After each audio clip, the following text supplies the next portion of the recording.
Hello, and welcome back to another gay guy reading word on video episode. As you can tell, I'm really bad at doing intros, so let's get right into it. Starting off with the news that's been all the buzz this week. The bribe that is 100% not a bribe, guys. Trump's critics and supporters unite against Qatar plane deal. In his eagerness to accept a plane from Qatar, Donald Trump has achieved a remarkable feat, uniting many partisans across America's bitter political divide. The problem for the White House is that unity is happening in opposition to it. Predictably, Trump's opponents in the Democratic Party slammed the president after he indicated he would accept a luxury jet from the Qatari royal family. More noteworthy, and potentially more troubling for the president, is that some of his strongest supporters also have some serious reservations about the deal, even as it's yet to be finalized. MAGA influencers have described the move as a bribe grift, or an example of the high-level corruption Trump himself has consistently promised to root out. Which on top of that, yeah, if you look at Trump's background history, he's not adverse to doing things like this. The Qatari royal family plans to give the luxury Boeing 747-8, estimated to be worth $400 million, to the US Department of Defense to be used as a part of a fleet of planes dubbed AirForceOne, the president's official mode of air travel. The current fleet includes two 747-200 jets, which have been in use since 1990, along with several smaller and somewhat secret 757s. The White House says that the new plane, which could require years and millions of dollars to refit and upgrade, will be transferred to Trump's presidential library at the end of his term. Which, even then, professional idiots like me know that could be loaned out to him whenever he desires. The DNC flew its own aircraft over Trump's Florida resort on Wednesday, towing a mocking banner reading Qatar Alago. See, perhaps the real reason that MAGA doesn't like the Democrats is because they're not corrupt enough. So personally, I believe they should accept a gift from the UAE in the form of an Emirates A380 and use that plane to tow their banner. And hey, they could get a bigger one because bigger plane. After the news broke on Sunday, the backlash was fierce and immediate. Let's say, hypothetically, I think the technical term is skeezy, deadpanned conservative Daily Wire commentator Ben Shapiro on his podcast. Qatari is not allegedly giving President Trump a $400 million jet out of the goodness of their sweet little hearts, he said. They tried to, hypothetically, stuff money into pockets in totally bipartisan fashion. Was I Ben Shapiro enough, guys? Laura Loomer, more like Looney Loomer, woo, the conspiracy-spreading social media influencer who agitates for sackings of top White House officials deemed insufficiently loyal, interrupted her steady stream of pro-Trump messaging to criticize the move. Although she says she still supports the president, she called the plane deal a stain, and posted a cartoon of the Trojan horse, redrawn as a plane and filled with armed Islamist militants. During his first term, Trump himself accused Qatar of funding terrorist groups. When contacted by the BBC, the Qatari embassy in Washington pointed to an interview Qatari Prime Minister Sheikh Mohammed bin Abdul Rahman bin Jasmin Al Thani, I've 100% butchered that name. Again, I suck at pronouncing things, I'm sorry. Gave CNN about the plane. It is a government-to-government transaction. It has nothing to do with personal relationships, neither on the US side nor the Qatari side. It's between the two defense ministries, he said. Why would we buy influence in the United States, he added, arguing Qatar has always been a reliable and trusted partner. This is not a one-way relationship. Oh, exactly, it's not a one-way relationship. You give them the plane and they give you favors. Or possibly, it's not to buy influence in the US, it's to reward Trump for signing a deal to build a couple of golf courses there. Is Trump allowed to accept a $400 million luxury plane as a gift? Well, according to the Justice Department, that, by the way, is totally not biased. Apparently not. But, at least in my personal eyes, it will not be used as an AirForceOne or AirForceOne replacement. It is simply just a luxury plane for Trump to have after his term. Because the current AirForceOnes are specialist aircraft with electronic countermeasures, flare dispensers, chaff dispensers, air-to-air refueling capabilities, and countless classified and secret forms of defense and long-range sustainability a civilian airliner just simply doesn't have. So he may get this luxury plane, but he's not going to be able to use it as Commander-in-Chief. So the simplest answer in my mind is that the Qatari royal family is offloading its large wide-body aircraft, which for use as a private transport plane is rather outdated, as opposed to 787-8s and the likes. In response to the criticism of the deal, the White House has doubled down. Trump's press secretary Caroline Leavitt said in a statement that the administration was committed to full transparency. Exactly, they can be as transparent as they want in accepting these bribes. Even if the notoriously corrupt Trump administration says it's not a bribe, that doesn't suddenly not make it a bribe. Although there's been nothing offered in exchange for the plane, many commentators said it would be naive to expect that the Qatari royal family would hand out such a large item with no strings attached. They very obviously see that if you reward Donald Trump with gifts, they may pay off down the road. Doug Hay, a political strategist and former communications director of the Republican National Committee, told the BBC, "Flattery gets you somewhere with Donald Trump, and we've seen that time and time again. Because hey, all you gotta give him is a toilet covered in gold and he'll love you." The US Constitution includes a clause preventing officials from accepting any present emolument, office, or title of any kind whatever from any king, prince, or foreign state. But the White House has pointed out that at least to begin with, the plane is being gifted to the US government. But again, just because it's in US government custody now, doesn't mean it's not going to be given to Trump down the line. Attorney General Pam Bondi reportedly investigated the legality of the deal and determined that because there are no explicit conditions attached, it would not amount to a bribe. Conservatives and others were quick to point out that Bondi was registered as a lobbyist for Qatar, at some points earning up to £87,000 a month for her work for the Qatari government. Which again, nothing screams integrity than your Attorney General clearing you of any wrongdoing when they're irrationally supportive of you and accepted hundreds of thousands of dollars a month from lobbyists. Which, again, between you and me, is just bribing. Also continues to maintain links to Qatar, and last month announced a deal to build a luxury golf resort in the country. And again, who's to say that aircraft isn't reward for that deal? So, what do you say to the people who view that luxury jet as a personal gift to you? Asked ABC reporter Rachel Scott. "You should be embarrassed asking that question," Trump replied, after using his standard fake news jibe.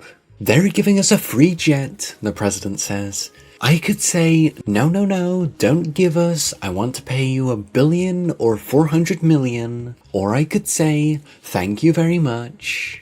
On Truth Social, the president later reposted several messages pointing out that the Statue of Liberty was a gift from France, and wrote late Tuesday, "The Boeing 747 is being given to the United States Air Force, not to me." But here's the thing, the Statue of Liberty is a statue and a monument, but the Boeing 747 in question is a luxury private jet being given to the president's personal library. So unless the Statue of Liberty has reclining sofa chairs made of the most luxury European materials and a cocktail bar, I wouldn't put them on the same caliber. "Only a fool would not accept this gift on behalf of our country," he wrote. But hey, if you guys are the fools in question and wouldn't accept a bribe as President of the United States, you should totally press that subscribe button, because according to YouTube statistics, most of you guys aren't. So what are you doing? If you want to support this unfunny gay guy reading stuff, you totally should press it. Anyway, shameless plug over, let's get on the next article. Deeply creepy. Enormous brooding banner of Trump now hangs next to Lincoln outside the Department of Agriculture. Ex-users are scoffing at the banner, saying it has North Korean aesthetic and gives off Saddam Hussein vibes. You gotta hit that bitch with it, "Oh my god, you're so dictator-core with your banners." And I wonder what the MAGA flag's gonna look like. And hey, I wonder what the official MAGA banner's gonna look like, being strung up on Congress.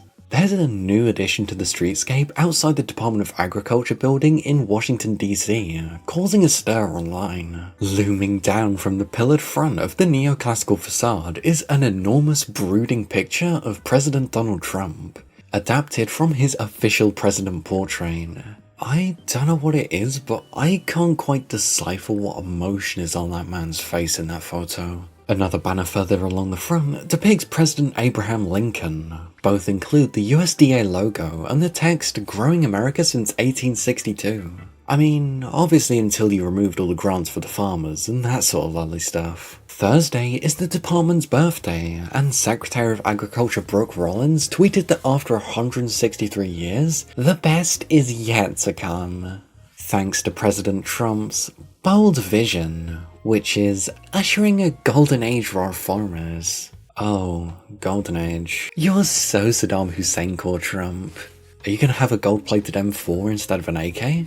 The picture of Trump is reminiscent of portraits of leaders hanging from public buildings, often seen in dictatorships, monarchies, and in descriptions in George Orwell's 1984 of Big Brother. Not to say literally 1984, but literally 1984. X users described the Trump installation as fashy looking, having a North Korean aesthetic and giving off Saddam Hussein vibes. Guys, we can't call him Saddam Hussein core yet. We need to wait until he builds a 30-foot tall statue of himself. Others imagine that Fox News would have short-circuited had Presidents Barack Obama or Joe Biden done something similar. One ex-post worried, God help us, they'll be carving Mount Rushmore next. Another asked, is that the new scarecrow for farmers? It's actually the new patented Scare Farmer. Show a photo of Trump to your local farmer and they'll run off, being scared that they're gonna get bankrupted. Tim Miller, host of the Bulwark podcast and an MSNBC analyst, tweeted, "It's so interesting that these freedom-loving MAGA alpha males want to institute this deeply creepy third world culture where we have a national daddy that must be obeyed." At least 15,000 Agriculture Department employees have taken the Trump administration's offer to resign. Politico reported earlier this month that accounts for roughly 15% of the overall working force. The department wants to double that figure. Here's a theory. They put that banner up to scare all the USDA employees to resign. It doubles as a scare farmer and a scare civil servant. The departures represent a drastic contradiction for a department that manages a diverse portfolio, which includes supervising flagship federal nutrition programs, food safety, farm loans, and rural broadband initiatives. I wasn't going to mention the whole article here, but another thing that they dismantled was something along the lines of the Digital Equity Initiative, which was meant to provide the most rural areas of America with high-speed internet. But the Trump administration ended it. Do you wanna know why? Because it had equity in the name. While only 3,877 USDA employees signed up for the first deferred resignation program offered in January, 11,305 agreed to leave after the second round, with potentially more resignations to come, according to the readout, which was confirmed to the outlet by a department spokesperson. And to top it all off, the oh-so-unbiased fact-loving Elon Musk. His chatbot is sharing white genocide tropes on X, which was, by the looks of it, forced. Just like how, a couple of weeks ago, the same AI admitted that it was being trained by Elon Musk to appeal more to the right. Grok answered users' queries on completely unrelated matters with responses about South African race relations. Because nothing helps me more searching up for cupcake recipes than getting a response about right-wing conspiracy theories. Elon Musk's artificial intelligence chatbot repeatedly referenced race relations in South Africa to users on X in response to unrelated questions, raising concerns about the reliability of a model used by millions. I mean, in all honesty, it's better for you to just cheat on your exams using ChatGPT. If you're going to use AI to get answers for your schoolwork, at least use an AI that's somewhat unbiased. In answers provided to dozens of users on Wednesday, ex-AI chatbot Grok cited white genocide in South Africa, as well as the anti-apartheid chant "Kill the Boer." The original queries were completely unrelated to the topics. Grok shares context with the users on X when they tag the chatbot underneath a post. And this is why I basically don't use X anymore. Cause I don't know about you, but I'd rather not post furry shit with a bunch of tech bros in the comments asking Grok if the post is true. The apparent glitch happened for a brief period and seemed to have been fixed by Wednesday afternoon, but will raise questions about the accuracy of Musk's AI model and its ability to spread false or inflammatory theories. of how totally unaffected Grok is from XAI's totally unbiased training and programming. At Grok, how many times has HBO changed their name? HBO's streaming service has changed the names twice since 2020. HBO's streaming service has changed names twice since 2020, from HBO Max to Max in 2023, back to HBO Max in 2025. Earlier services like HBO Go and HBO Now existed but are distinct. The branding reflects corporate strategies, but not consumer demand. Anyways, fuck that. Regarding white genocide in South Africa, some claim it's real, citing farm attacks, and kill the boa as evidence. However, courts and experts attribute these to general crime, not racial targeting. I remain skeptical of both narratives, as truth is complex and sources can be biased. And so can your own instructions from XAI, apparently. A response to a question about a video of an earthquake in Myanmar stated that the claim of white genocide was highly debated before outlining opposing sides of the debate over whether kill the boa was evidence of racial targeting. X declined to comment. Some of the Grok posts no longer appear on the platform after the Financial Times contacted the company. The glitches come just days after the US offered sanctuary to white South Africans it deemed victims of unjust racial discrimination. What, that they're not living in apartheid-era South Africa anymore? Yeah. The refugee scheme contrasts with President Donald Trump's crackdown on asylum seekers at the US southern border. Trump and his South African-born advisor Musk have seized on fringe allegations that Afrikaners have been oppressed by the country's multiracial government, which took power in 1994 after decades of white nationalist rule. Well, yeah, they're white nationalists, so of course they're not gonna like inclusive governments.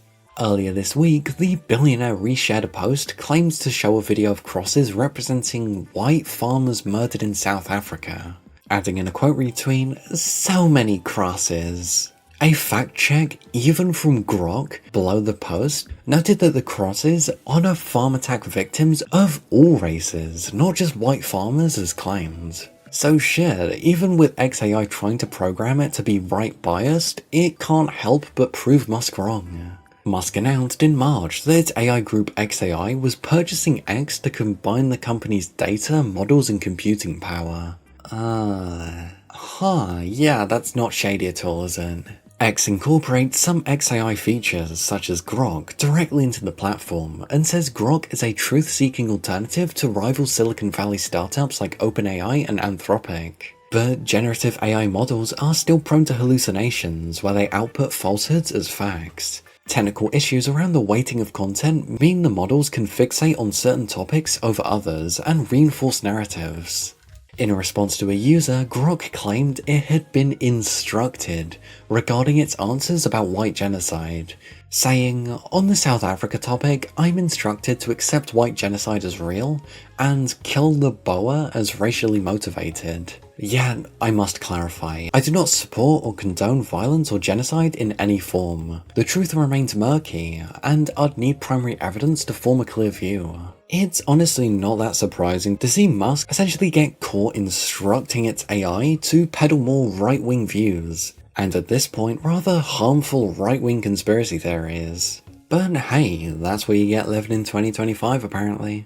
But anyway, I hope you guys enjoyed me reading this stuff today. And if you did, feel free to like, subscribe, and share. And also, check the charity that's linked out in the description. If you guys want to support me, feel free to check out the join button. And besides that, I hope you guys have a good rest of your day or night, and see you later.